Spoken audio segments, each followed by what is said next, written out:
this morning. I'm starting to feel all right. I understand this. Sin is the root to all destruction and calamity. And understand that the sin of unbelief is grounded in hopelessness. And so then you are now remember that the original sin was man seeking to be like God. That was the original sin. But touch your neighbor and say, neighbor, but there's another side to sin. The other side to sin is a sin of pride, is hopelessness, resignation, inertia, and melancholy.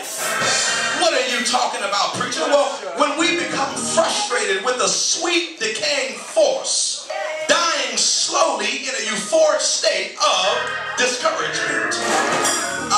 Yes, and depression. It is a state of mind that is never pleasing to God, nor is it conducive to the likeness of God. Yes, but listen. But it is a state that stimulates only complaints.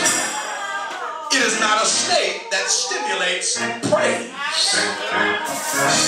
But when I am hopeless and melancholy, there's something about me that says, lock the house up and close the drapes, because I seem to be going through something that seems to suggest that I will not rise again. But look at your neighbor and say, neighbor, the devil is a liar. Because all I got to do is go to Calvary and then come back around to Easter and declare that if God can raise Jesus from the dead, all things must be possible. I want you to tell your neighbor, I'm coming back. Yeah, I might have lost the man, but I'm coming back. Yeah, that woman may have packed her bags up and left, but I'm coming back. Yeah, my job might have folded, but I want you to know that's just God's way for me to start a business. Touch your neighbor, say, neighbor, I'm on my way back. So move over just a little bit and make some room for me, because I'm on my way back to where I started from. I feel like having some church in here. I feel like having some church in this place. Yes, I want you to understand this, that because we were bound in our sin, and because we were down and out, I want you to know that it was only because there was somebody that was about to come to the rescue. Every single time the devil tried to discourage me in the presence of God, somebody said, where is the protection and where is the Savior coming? But I want you to know this.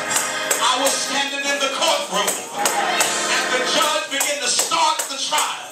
And the accuser was on the left-hand side. And he was getting ready to make his plea. And he said, God, this is what I'm letting you know. Because they were bad and filthy all week, you might as well just go ahead and write it off. Because I don't know why you spend time worrying about saving such a people that's full of corruption. But I want you to know that because of their sin, they do not have the type of spirit that should be resurrected. But if you've ever seen the story Perry Mason, there's something about Perry Mason that made him so popular. Every single time somebody came to the town, there was always somebody that was getting in some kind of trouble.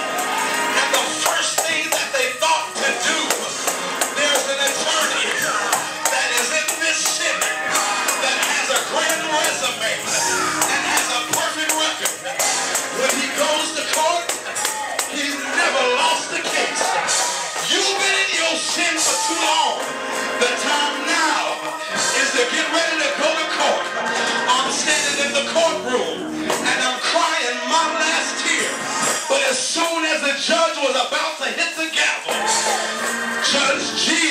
my attorney stepped in the courtroom and said, hold that gavel.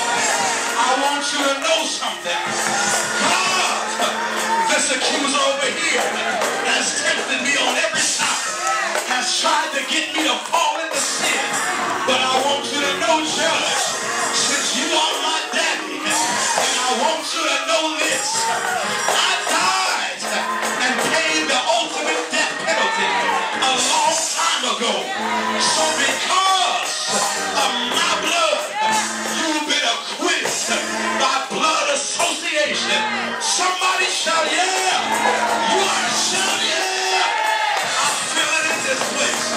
Because of the maximum death penalty has already been paid.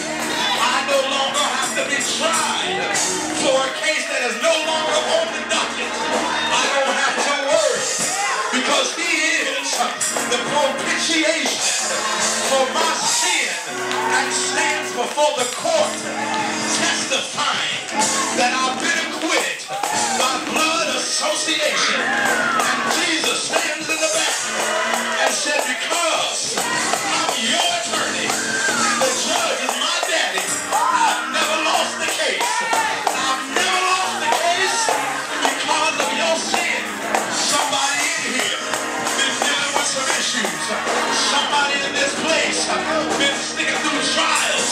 But I want you to know, whatever it is that's got you bound, if it's homosexuality, the devil is a liar. If it's abusing the bottle, the devil is a liar. If it's lying on your brother, the devil is a liar. Because greater is he that's in me than he that is in the world. Somebody shout yeah. Somebody shout yeah. I'm reminded in the book of Revelation, John said this, at that time they were overcome by his blood and their words, overcome by the testimony.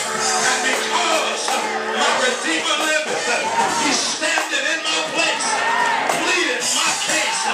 Somebody rejoice in here, because the joy of the Lord is my strength. It should not take long to feel the Spirit. It should not take long to get excited about Jesus, because I've been to the mountaintop. I've seen the valley low. I've been where I'm destruction. I've been down and out. They had me on my knees. They had me in a place. They had me when I was down. Because you lied on me, I'm on my way back. Somebody shout yeah. Because I was down and out. Jesus! Jesus! Shout yeah! Shout yeah! I don't have to worry. I don't have to fret. Because the God that I serve has never failed me yet. I had some pain. I had some problems. I had my disease. But because of my affliction, I've been acquitted. Because of my sins, I've been repentant. I'm rejoicing in the Lord. That means that age can't stop me. What that means is cancer can't block me. What that means is MS will not control me.